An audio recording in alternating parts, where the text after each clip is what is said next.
Vous avez très bien fait de choisir votre télévision, spécialement votre émission 50 minutes entre nous pour débattre encore ce soir.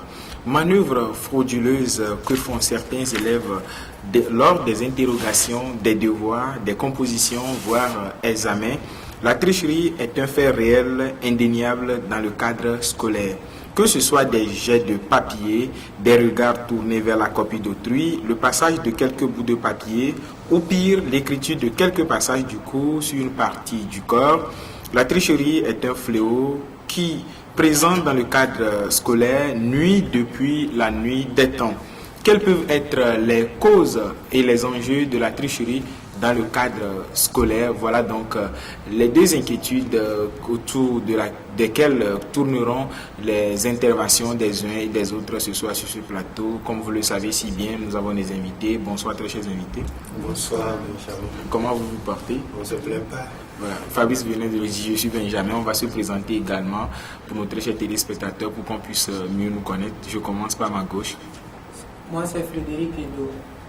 Moi, c'est Esther Apeto. Alors, Fabrice Catherine, toujours là, la signature, voilà, beau. C'est un plaisir de vous avoir sur ce plateau. Ce soir, je l'annonçais tout de suite en titre. Il s'agit de la tricherie à l'école, cause et enjeu.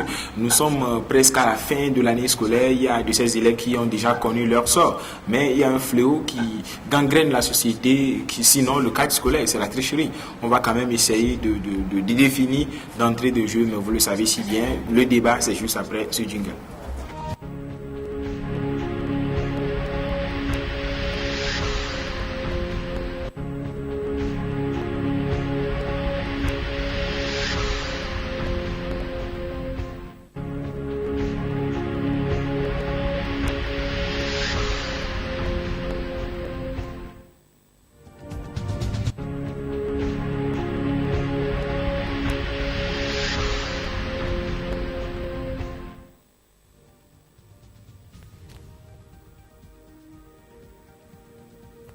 En titre, la tricherie à l'école, cause et enjeu. Nous allons commencer comme d'habitude comme suit. Freddy, c'est quoi la tricherie à l'école? Nous sommes dans le cadre scolaire, il y a plusieurs formes de tricherie, mais c'est quoi la tricherie à l'école?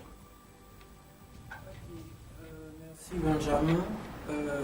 En fait, pour parler du mot tricherie, on peut le définir en deux thèmes. Nous restons toujours dans le contexte scolaire, on peut le définir en deux thèmes. Il y a la tricherie, au cas où l'apprenant va chez son frère et copie quelque chose de bien qu'il revient exercer lui-même pour aller pratiquer après. Et la tricherie, au cas où, en plein examen ou devoir, l'apprenant triche, c'est-à-dire, si on peut utiliser le mot vol, ce que son frère écrit. Voilà. Donc un apprenant qui, lors des examens, a essayé de recopier quelque chose, a triché. Celui qui également, avant l'examen, a recopié quelque chose qu'il a essayé d'améliorer après, a également triché, c'est ça? Également, les deux ont triché, et de l'autre côté, ce n'est pas une tricherie. On ne l'appellera pas vol pour la première personne qui est parti apprendre quelque chose chez son prochain. Ça, c'est, disons, une tricherie positive qui peut l'aider à venir compléter ses erreurs à la maison. Mais celui qui triche en plein cours ou bien en plein examen ou devoir a fait un mal. Voilà. Nous allons en revenir parce que cette histoire de tricherie avant examen, après examen, prête confusion, mais on va avoir quand même l'avis de Fabrice d'abord. Fabrice, c'est quoi la tricherie scolaire? Alors, moi, je ne vais pas m'attarder sur la tricherie positive ou négative. Pour moi, la tricherie reste tricherie d'abord, et nous sommes dans le cadre scolaire, nous sommes dans le cadre scolaire, et c'est cette méthode-là frauduleuse dont fait preuve l'apprenant pour pouvoir s'en sortir, c'est tout. Restez juste à ce. Donc l'apprenant fait preuve d'une méthode. Donc quand un apprenant fait déjà preuve d'une méthode sans vérifier Ouais, frauduleuse surtout. Frauduleuse, Voilà, voilà. le côté négatif de la chose. Sinon, donc, comment on appelle le premier volet n'est pas vraiment tricherie à mon avis. Voilà pourquoi quand tu avais parlé de confusion, je suis tout à fait d'accord. Ces deux notions prêtent plutôt confusion. Voilà, nous allons avoir l'avis de Esther également. Esther, quand dire par exemple qu'un élève ou une élève, ou comment savoir que cette personne est en train de tricher en fait? Bon. La tricherie, c'est le fait pour un apprenant de ne pas chercher à travailler lui-même pour réussir, mais pour aller demander des informations. Voilà, je crois que l'intervention de Esther également rejoint celle de Freddy. Il faut aller d'abord chez autrui pour en chercher. Mais j'aimerais bien qu'on soit un peu plus précis, hein, même si cela semble un peu redondant, mais c'est pour que nos téléspectateurs puissent mieux comprendre ce que nous appelons pas tricherie. Fabrice, quand dit d'un élève qu'il triche lors d'une interrogation ou d'un examen, quand dit qu'il triche? Alors, on dit d'un élève qu'il triche lors d'une interrogation quand il ne fait pas usage, d'accord, de son stylo, de sa feuille, de sa tête, et fait plutôt usage de la copie d'autrui et de sa tête. Et voilà, pour remplir sa copie, on parle de tricherie. Nous allons en venir quand tu nous parles de la tête d'autrui. Oui, comment est-ce qu'on oui. peut faire usage de la tête d'autrui lors d'un devoir? On va en venir peut-être, mais Freddy qui sourit, on va quand même avoir son avis. Freddy, comment est-ce que, sinon, quand dire qu'un élève est en train de tricher lors d'une interrogation ou examen? Un élève triche lors d'une interrogation lorsque l'élève copie ce que l'autrui a fait sur sa feuille. Recopie plutôt. Il recopie ce que son ami ou sa camarade a fait. Voilà. Fabrice, tu l'avais dit, on a peut-être fait usage de la tête, des stylos, etc. J'aimerais qu'on définisse les formes de tricherie qui puissent exister, Fabrice. Les formes de tricherie, est-ce qu'il y a des formes? Il y a des types de tricherie et c'est les élèves voilà, qui l'inventent. Et selon les circonstances, il faut trouver une solution. Et en voulant trouver la solution, toi-même tu essaies de trouver un nom. Par exemple, voilà, quelqu'un qui te souffle une réponse. Tu arrives à le bousculer jusqu'à il arrive à te souffler la réponse. Ça, c'est une première forme de tricherie. La deuxième forme, c'est quand tu rentres en salle. Une deuxième forme, tu rentres en salle avec le cahier de cours. Au lieu d'apprendre et de mémoriser ou d'avoir le contenu en toi, de comprendre, de maîtriser le cours, tu rentres en salle avec ce cahier-là. C'est aussi une autre forme de tricherie. L'autre forme encore, c'est quand tu occupes la première rangée et que au niveau du dernière rangée, le camarade arrive à te lancer un bout de papier et que d'une formule abracadabrante, et tu saisis, c'est aussi une autre forme de tricherie. Quand tu rentres encore en salle, les réponses copiées sur la paume de ta main ou sur les cuisses, sous le banc, c'est aussi des formes de tricherie. Il y a tellement de formes de tricherie et c'est chaque circonstance qui amène l'apprenant à trouver une solution. Voilà, les circonstances définissent la manière, sinon la forme, sinon le type de tricherie à utiliser Voilà. lors de l'examen. Quelles peuvent être d'autres formes de tricherie que l'apprenant peut utiliser lors d'un examen? Bon, toutes les formes ont été citées par Fabrice. Donc c'est ça, l'écriture sur les bancs, sur la paume de la main, en dessous des tableaux comme ça, la preuve, c'est. Voilà, Freddy a quelque chose à ajouter sur les formes. Non, en fait, une autre forme, une autre forme de tricherie, c'est compter sur l'autre. C'est-à-dire, moi-même, je ne fais rien, même je ne copie pas, je ne fais rien, je compte seulement sur l'autre que lorsque le moment viendra, il faut tout juste que je dis, souffle-moi ceci, et puis c'est fait. Voilà, je compte sur d'autres, on va en venir. Et puisque nous maîtrisons déjà, si je me permets de le dire ainsi, les formes et les manifestations de la tricherie, j'aimerais bien qu'on réfléchisse maintenant sur ce qui peut engendrer la tricherie. Fabrice, quelles peuvent être de façon ramassée les causes de la tricherie? Non, qu'on appelle d'entrée de jeu ou de façon très simple, c'est la paresse. C'est la paresse. Et je ne peux pas, ou personne ici ne peut me dire que c'est parce que l'élève est mal né ou bien né. Non, c'est la paresse. Bien né ou mal né, il faut faire des efforts. Et la nature également, en te voyant faire des efforts, te récompense. En apprenant, tu mets quand même en valeur ton cerveau. Et je pense que tu vas rapidement comprendre, tu vas maîtriser ce qu'on t'apprend. Sinon, c'est la paresse, c'est le refus de faire un effort, c'est le refus quand même d'assimiler ce qu'on t'apprend à l'école.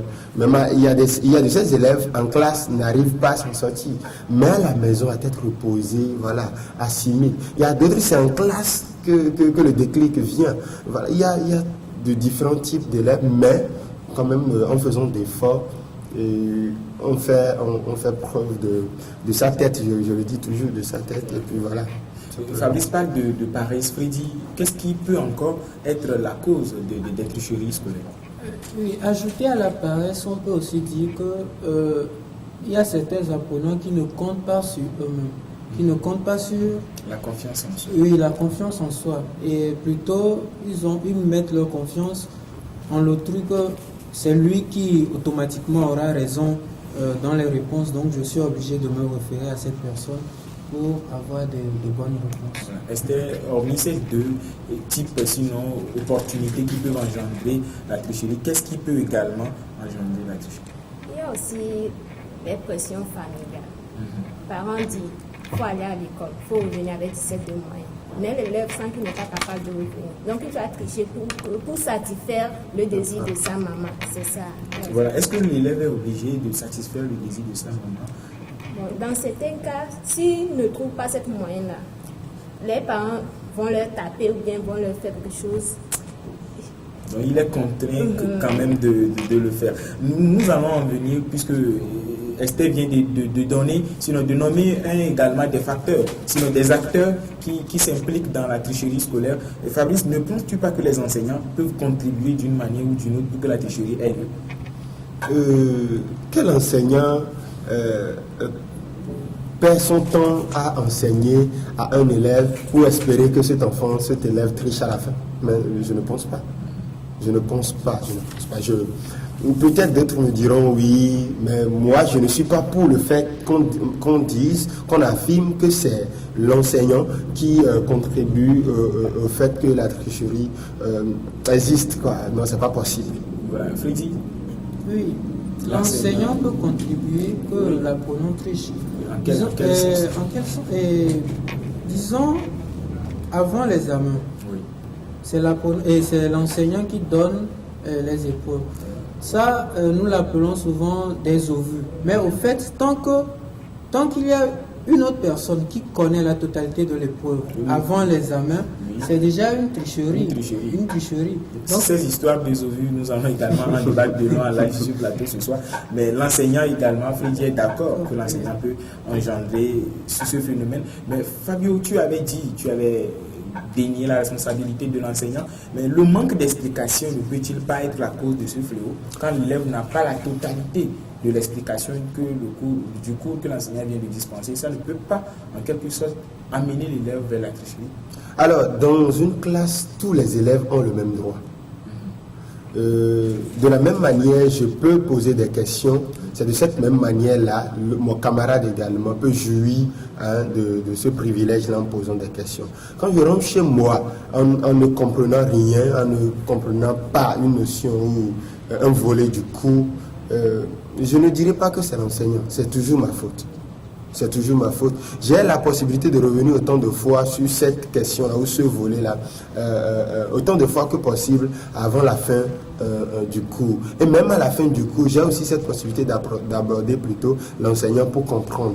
Et j'ai encore la possibilité d'aller à la maison, d'aller faire des recherches. Donc, je ne dirais pas forcément que c'est l'enseignant. Le manque d'explication ne peut en aucun cas... Non, pas le manque d'explication. Plutôt le manque de volonté au niveau de l'apprenant. Puisque l'enseignant connaît, il se dit, l'enseignant joue le tout-puissant, le connaisseur déjà. C'est le one-man show. Alors si vous laissez l'enseignant ou l'élève laisse l'enseignant seul, rester dans ce rôle-là, l'objectif n'est pas atteint. l'objectif n'est pas atteint. Il faut plutôt amener l'enseignant à expliquer autant de fois pour que tout le monde puisse assimiler, ou pour que je puisse assimiler. Voilà, Fabrice pense que les enseignants n'ont pas leur part dans le gâteau. Est-ce que l'enseignant parle son histoire, sinon c'est un problème de manque d'explication, parce qu'il ne faut pas quand même dénier cela. Il y a des enseignants qui n'expliquent pas profondément les cours. Est-ce que cela ne peut pas conduire l'élève vers ce que nous appelons tricherie? Je ne crois pas.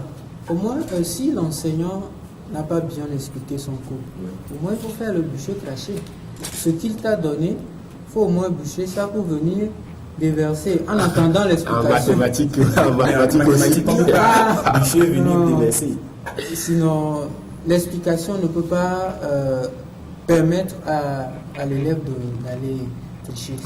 Voilà. Esther, est-ce que tu penses que quand le cours n'est pas bien expliqué, ça peut conduire l'élève vers la tricherie?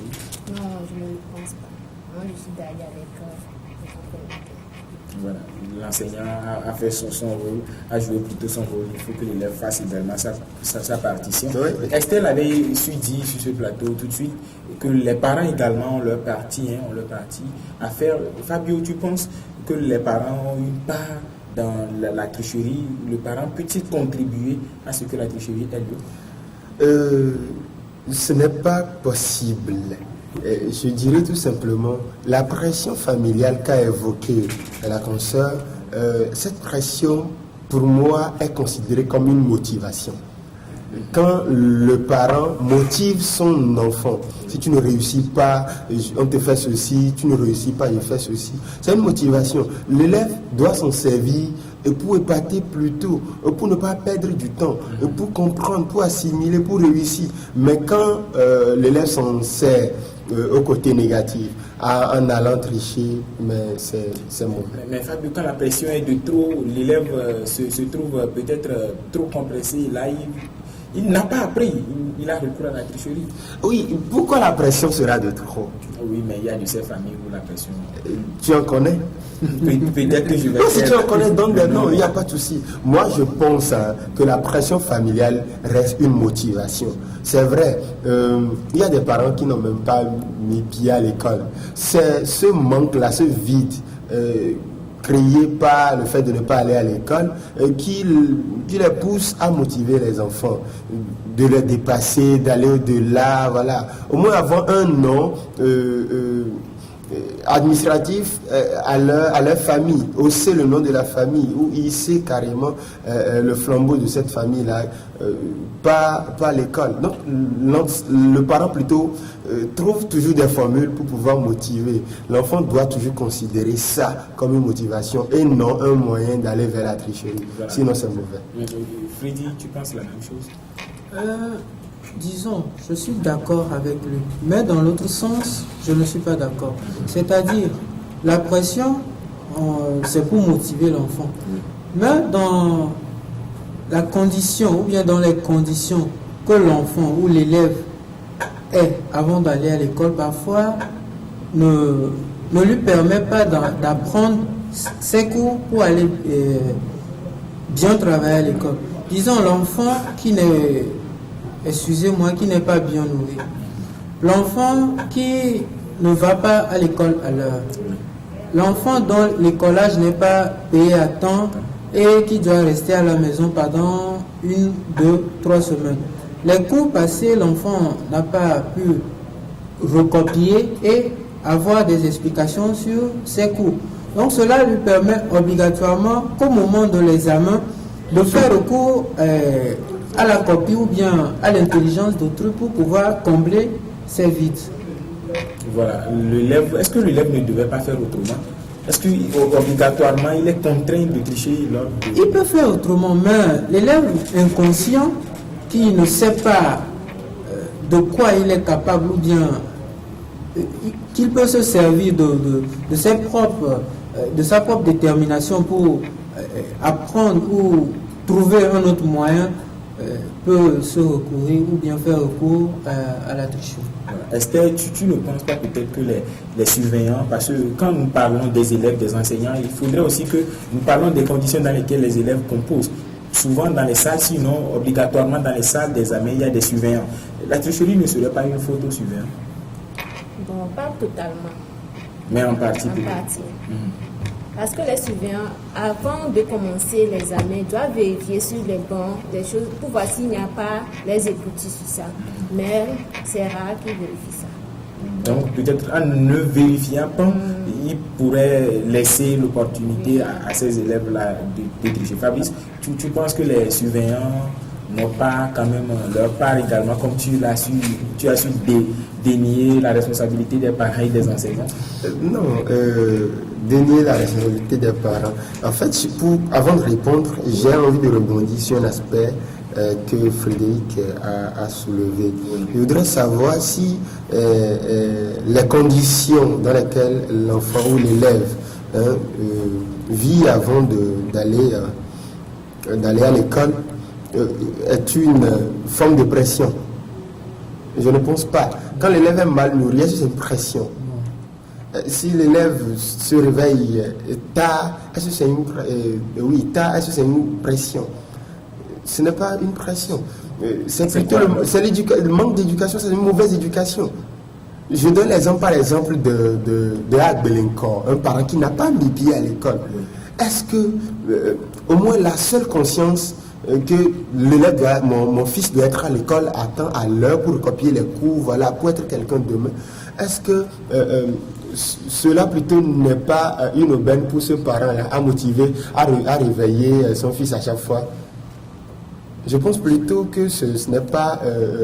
Est-ce que je me fais comprendre? Oui, ce n'est pas une pression. Ce n'est pas une pression. C'est plutôt ces parents-là qui font beaucoup de laisser aller. C'est plutôt ces parents-là qui éduquent très mal les enfants. Ou c'est plutôt ces parents-là qui ont des enfants, des tantes et autres. Et qui entretiennent très mal ces enfants. Voilà. Il y a aussi ces aspects à toucher. Mais parlant de pression... c'est un autre volet du débat. Alors, parlons des surveillants. Est-ce que c'est les surveillants qui causent les tricheries? Je dirais toujours non.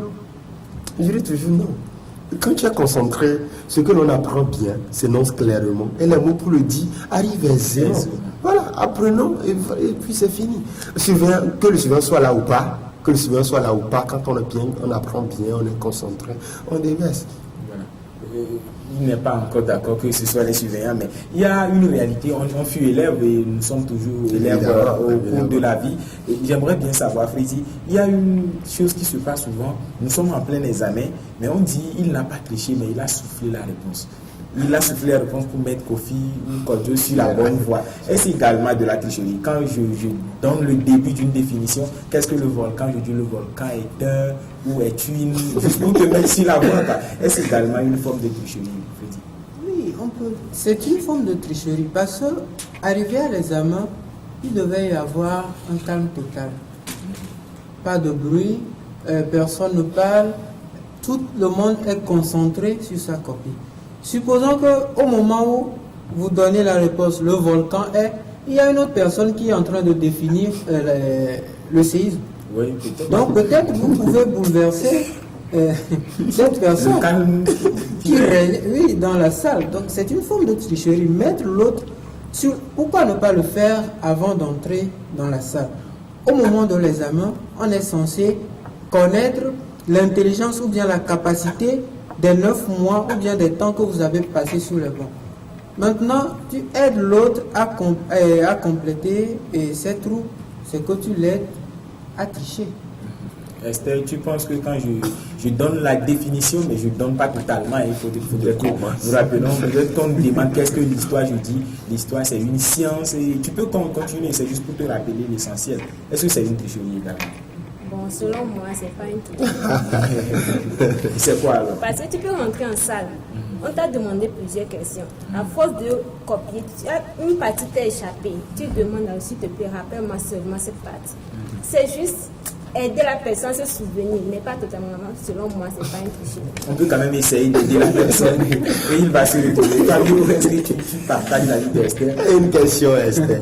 Si tu composais seul dans une salle, si tu étais seul dans la salle, Là, je sais que je suis seule. Alors qu'à chaque fois, il faut que cette concentration-là arrive, voilà, prend le dessus sur l'élève pour qu'il comprenne que je suis seul et je dois faire recours à moi-même.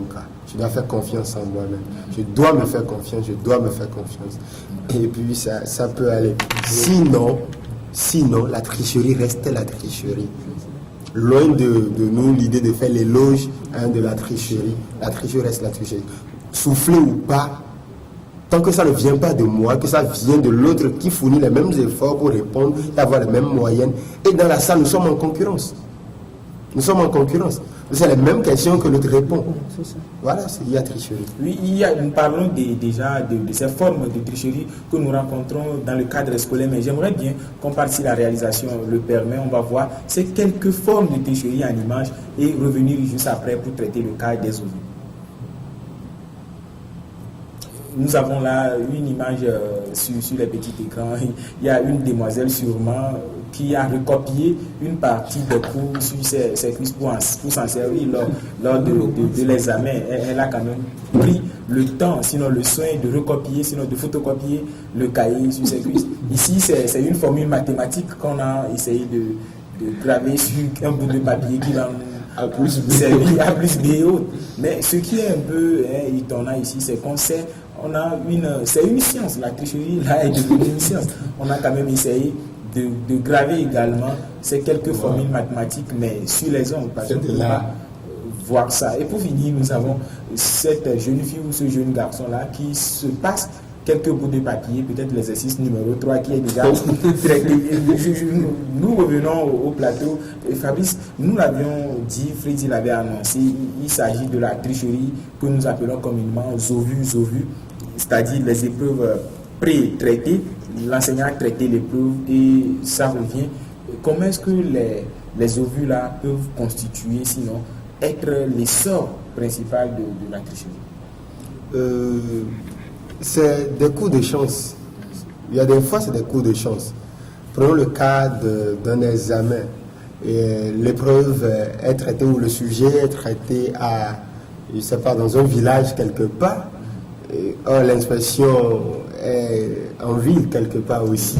Vous voyez un peu, c'est un coup de chance. Donc, les élèves de cet établissement-là, qui l'ont traité avant l'examen et qui ont bien assimilé cela, ça devient forcément et automatiquement du Zovu, déjà vu pour cela. Maintenant, dans Zovu, nous mettons Zovu les fuites en fait. Oui. C'est les fuites. C'est voilà, que nous appelons Zovu. Ce que j'aimerais bien. Voilà, c'est les fuites. Les fuites, c'est avant l'épreuve. Mademoiselle a déjà l'épreuve. Oui. Elle fait comment? Elle a fait quoi? Mademoiselle, comment tu as fait? Who be you?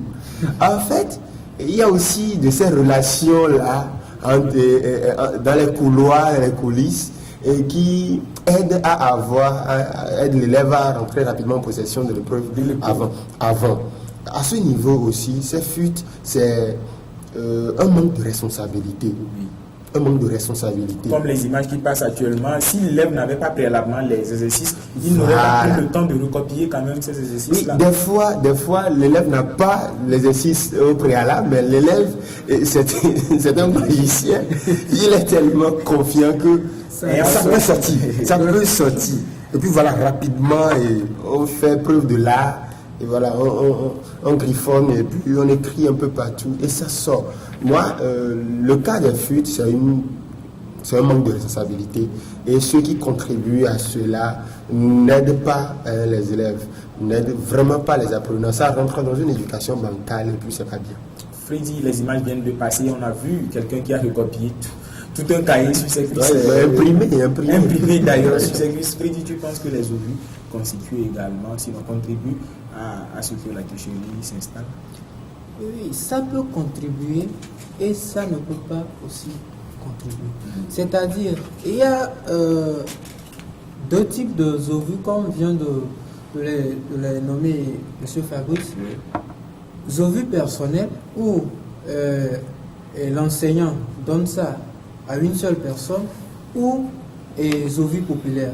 C'est-à-dire, on traite ça à tout le monde dans la salle.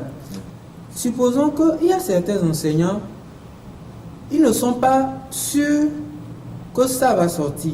C'est-à-dire, il y a plusieurs épreuves qui sont proposées et on doit choisir. Ça, c'est le cas des examens. Oui, maintenant, l'apprenant, et je dis l'apprenant, l'enseignant dit que c'est ce que moi j'ai proposé. S'il arrivait que on vous donne ça, c'est comme ça que vous devez traiter. Donc ça, c'est une aide, et c'est de l'aide envers ses élèves. Mais recopier sur papier, angle, etc., pour venir en salle, et en même temps, on travaille, on voit, c'est de la tricherie et non des ovules. Si vous avez les ovules, apprenez, ébouchez ça dans la tête, puis venir écrire en salle. Il y a de ces cas où je pense que Freddy a réagi par rapport aux examens nationaux, mais il y a quand même de ces cas où c'est le devoir surveillé. On demande à l'enseignant titulaire de cours de préparer les épreuves. Là, comment est-ce qu'on peut quand même juger cette manière-là? Benjamin, parfois, le professeur vient faire une surprise aux élèves dans la salle. C'est-à-dire, il vient comme ça, il sort une épreuve, il sait très bien que c'est ce qu'il va demander, il sort comme ça, et il dit aujourd'hui nous allons traiter l'épreuve là, pour voir la réaction des uns et des autres. Ceux qui ont suivi diront oh, c'est ce que le professeur avait fait en classe. Si on l'avait bien suivi, on pourra au moins avoir la moyenne. Mais ceux qui ne l'ont pas suivi, soit disant que le professeur est en train de les déranger, ils auront les mêmes notes. Donc ça, je ne pense pas que c'est un ovu, mais ce n'est pas de la tricherie, parce que l'enseignant n'a pas dit à ses élèves que c'est ce que je vais demander. C'est un exercice qu'il est en train de faire. C'est du vrai ovu. C'est du vrai ovu. Je pense qu'on va avoir également l'avis de Esther. Qu'est-ce que les élèves doivent faire quand Freddy a déjà planté le décor, l'enseignant qui vient, qui traite ces gens d'exercices? Qu'est-ce que les élèves doivent faire pour ne pas rentrer dans ce flot-là qui est la tricherie en réalité? Après avoir traité les épreuves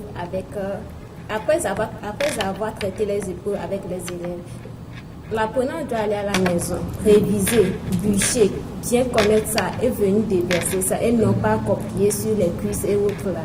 C'est ça qu'on appelle tricherie. Tu as une fois copié sur les cuisses.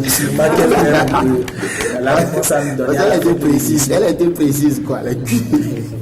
Entre la tricherie, c'est-à-dire recopier et souffler, certains disent que quand on souffle, on ne triche pas. Mais il y a de ces cas où quand tu ne souffles pas la réponse, il y a des rancunes qui s'occasionnent entre élèves. Fabrice, je pense qu'on doit quand même penser à ça aussi. Est-ce qu'on n'est pas contraint d'aider son prochain de peur d'être mal jugé après?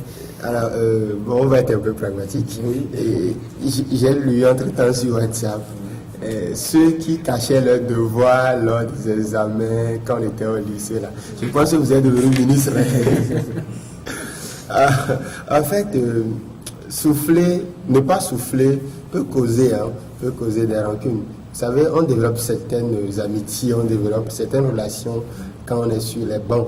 Et on se dit, à la guerre comme à la guerre, quoi. C'est pour la vie. Donc, pendant les examens également, donc, les compositions et autres, il va falloir être là les uns pour les autres, quoi. Donc, c'est ensemble, faisons là qu'on essaie de développer. Sinon, ce n'est pas normal. Mais toutes les occasions, toutes les opportunités vous sont sorties, doivent être mises à profit. Est-ce qu'on a le choix? Donc voilà pourquoi des fois les amis sont obligés de se venir en aide. Sinon, ce n'est pas en réalité normal de le faire. Non. Freddy, tu penses qu'on ne doit pas aider? Il faut être catégorique? Non, il faut apprendre ici. Benjamin, je ne pense pas que c'est possible d'aider quelqu'un à rentrer ou bien à être paresseux. C'est-à-dire, si tu aides la personne et la personne écrit aujourd'hui, demain, est-ce que cette personne sera capable de répéter encore ce que tu lui as dit d'écrire aujourd'hui pour avoir de la moyenne? Demain, peut-être cette personne sera à tête vide, n'aura rien dans la tête. On dira qu'il a eu au moins le bac, mais ça ne passe pas. C'est une tête pleine qui n'est pas bien faite. C'est ça. Donc, pour que là, je t'aide pas, tu me haïs. Moi, je ne trouve pas que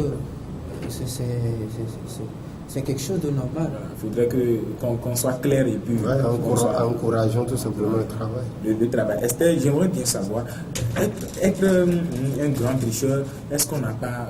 il y a de ces gens-là qui se vantent, hein, je suis quand même professionnel pour la tricherie, je suis bon en tricherie. Est-ce qu'on ne court pas des risques en trichant? On court beaucoup de risques en trichant. On mérite même la prison si on vous attrape. On mérite la prison, des sanctions sévères. C'est très grave. Fabio, tu penses que c'est quelque chose? Si je veux juste avoir quelques informations pour réussir les autres. J'en connais plusieurs qui ont eu 0 pour ça. Donc c'est mauvais. Il faut pas encourager la tricherie. Mais bon, c'est ce que je disais tout à l'heure. On n'a pas le choix dans certaines circonstances.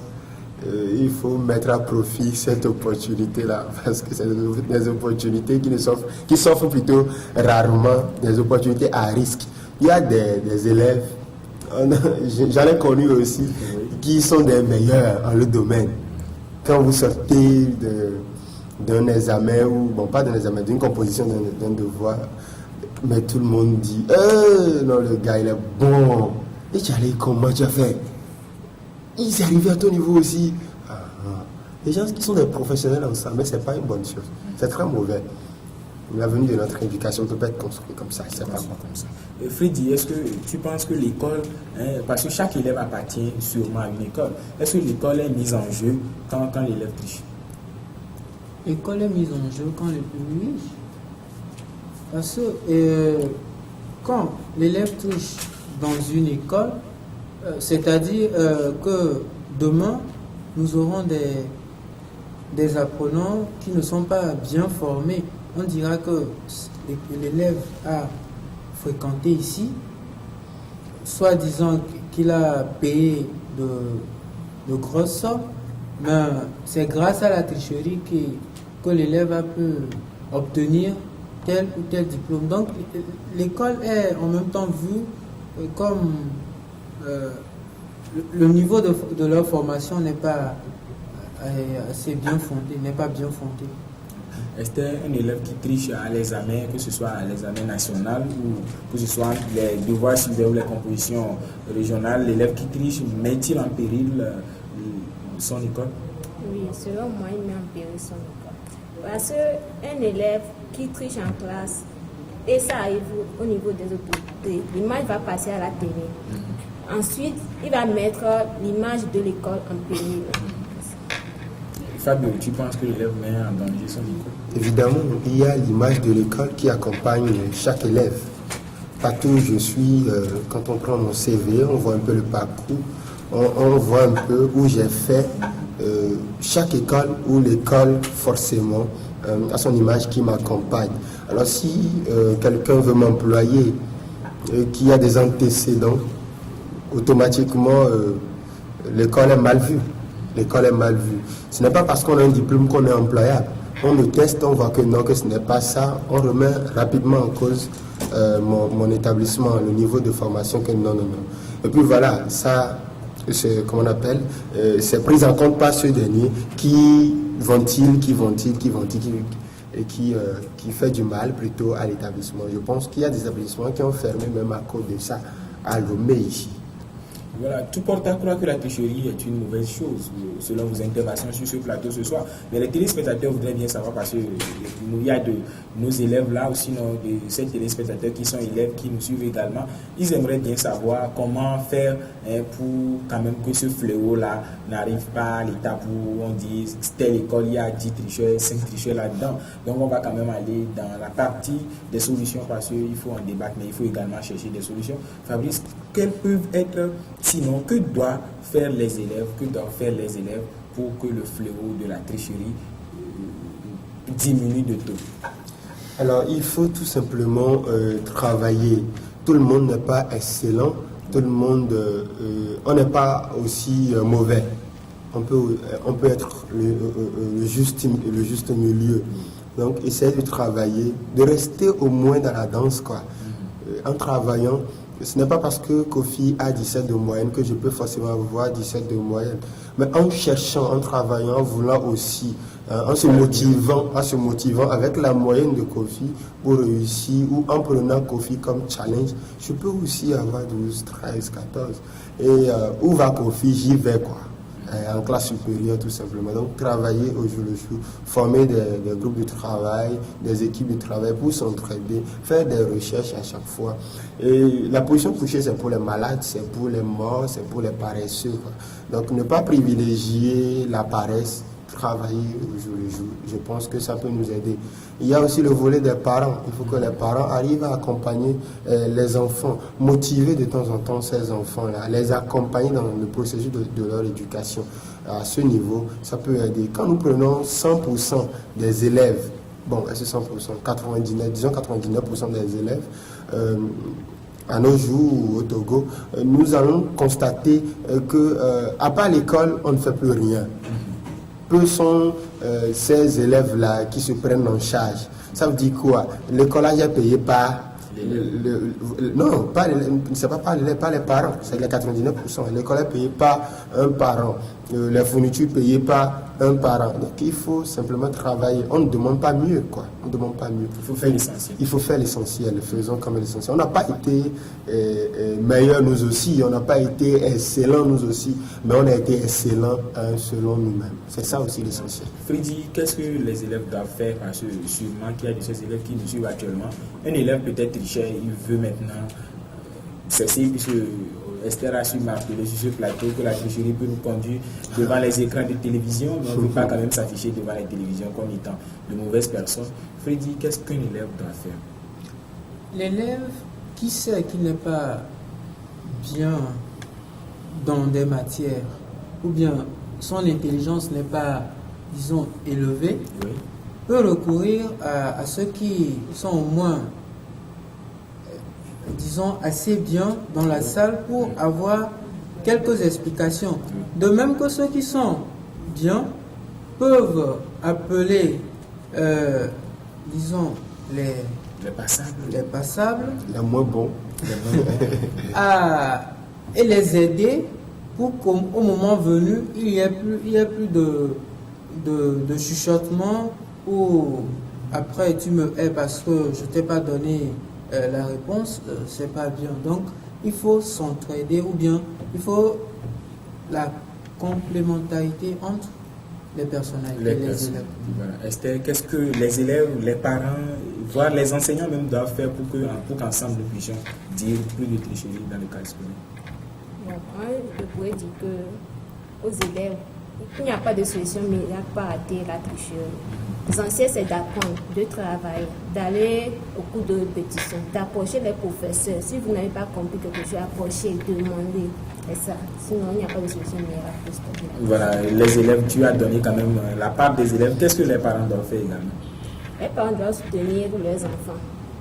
Dire, ça, si ça ne va pas, je vais te prendre professeur dans sa des répétiteurs pour qu'il t'aide à faire ça plus mieux, c'est ça.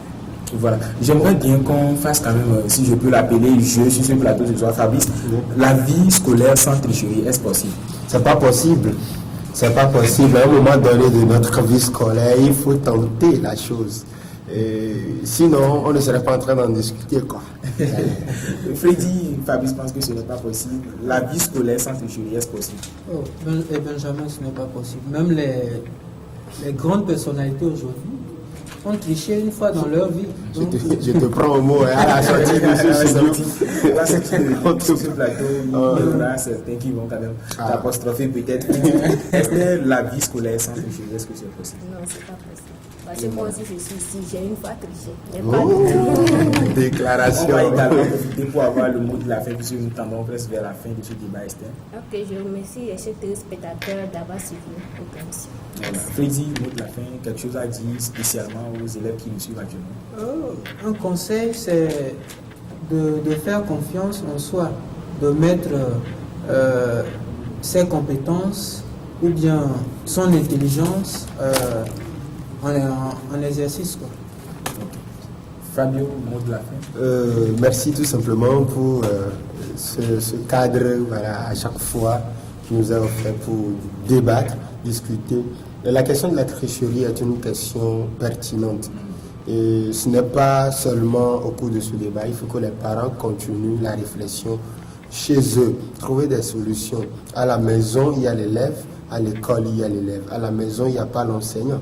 À la maison, il y a le parent qui éduque. Il faut accompagner les enfants. Il faut vraiment être là, présent pour les enfants, pour avoir un élève meilleur, pour avoir un enfant avec un lendemain rassurant. Et aux élèves, faites-vous confiance, motivez-vous vous-même, ayez des modèles pour créer un challenge en vous. Vous allez voir que vous serez vous-même un modèle pour quelqu'un. C'est ça aussi le défi qu'on doit se lancer dans la vie. Et à tous ceux qui nous suivent, tous les téléspectateurs, spécialement à la famille Catri et au fan club, le fan club qui suit toujours Espoir 47 quand il y a cette émission. Merci Fabrice Lebon toujours. Voilà. L'école est la pépinière où la nation forme ses futurs dirigeants. Il est alors important, sinon impérieux, que tous les acteurs scolaires s'impliquent pour que la tricherie soit combattue dans l'espace scolaire afin de former des hommes de demain exceptionnels pour un développement radieux de ce pays. Voilà donc qui met fin à ce débat du jour. Le thème était la tricherie à l'école, cause et enjeu. Nous avons eu Fabio, Freddy et Esther pour le débat. Mais vous savez que vous avez droit au voyage au pays de Molière. C'est juste après ce jingle.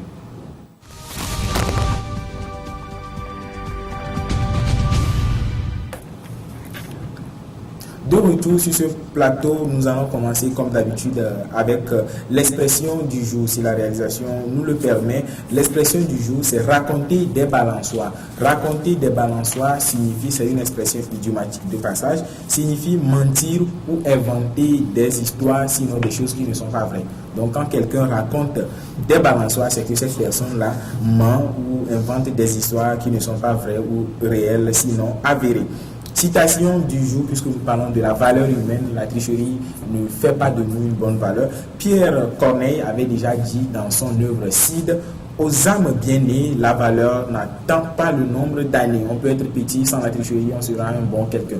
La valeur n'attend pas le nombre d'années. Voilà donc la citation, aux âmes bien nées, la valeur n'attend pas le nombre d'années. Cette citation est extraite de Cide de Pierre Corneille.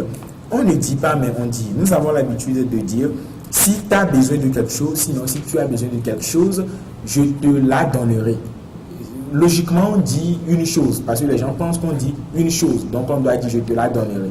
Non, la syntaxe française voudrait bien qu'on dise, si tu as besoin de quelque chose, sinon si tu as besoin de quelque chose, je te le donnerai. Parce que quelque chose, c'est une expression qui a été cédée à quelque chose. Et chose, quoique c'est un mot féminin, on ne doit pas quand même l'accorder pour une chose, puisque la chose également en question peut être masculin et féminin, et puisque le masculin prime sur le féminin, on doit dire je te le donnerai. Voilà donc l'erreur que nous commettons habituellement dans nos propos. Différence entre deux mots, nous avons le mot émigration et le mot immigration. Le premier mot émigration, on confond souvent ces deux mots-là. Le premier mot émigration, c'est aller vers, sinon aller dans un pays. J'émigre vers la Côte d'Ivoire, le Gabon, etc. Mais j'immigre vers le Togo. Les Ivoiriens, les Sénégalais, etc.